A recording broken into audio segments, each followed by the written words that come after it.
valideynlərə yaxşılıq. Valideyn cənnət qapısıdır. Yəni o müsəlmanın ki, anası, atası sağdır, vallahi cənnətin qapısı ona hələ də açıqdır. Yəni cənnətin qapısı açıqdır nə deməkdir? Hələ də kəsdirmə yoldan cənnətin qapısı ona açıqdır. Nə qədər insanlar var ki, nə onların ataları, nə anaları artıq bu dünyada yoxdular. Yəni necə məşhur bir qissədir, bilirsiniz, İbn Abbasın yanına bir adam gəlir, deyir ki, ey İbn Abbas, mən deyir bir qadına talib oldum. Fəqət deyir onu mənə vermədilər, onu bir başqası ilə evləndirdilər. Mən də qısqandığımdan dolayı onu da, qadını da öldürdüm deyir. Mənim üçün bir kəffarə varmı, edə biləcəyim bir şey varmı? İbn Abbas deyir ki, anan sağdırmı deyir.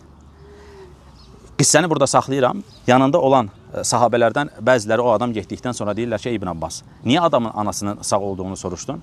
İbn Abbas deyir ki, mən dostumdan öyrəndim ki, Allah yanında qula bundan daha fayda verən başqa bir əməl mən bilmirəm. Yəni qulun anasına, qulun valideyninə etmiş olduğu salih əməldən bundan daha faydalı, ona xeyir gətirəcək başqa bir şey bilmirəm. Çünki yaxşılıqlar pis şeyləri silir aparır.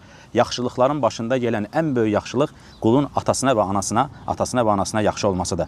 Həqiqətən qulun atasına və anasına yaxşı olması, necə bilirsiniz, sahabə olan bir insanı, sahabə olmayan bir insanın arxasınca, o İskarani necə oldu? Sahabə olan Ömər radiyallahu anhu kimi bir adam cənnətlə müjdələnib, adamın yanına gedir ki, dua elə. Çünki Peyğəmbər sallallahu aleyhi və sələm demişdi ki, onu görən ondan nə istəsin? Onu görən ondan dua istəsin ki, Allah azza və cəllədən onun üçün bağışlanma istəsin. Səbəb nə idi? Onun valideyninə olan yaxşılığı.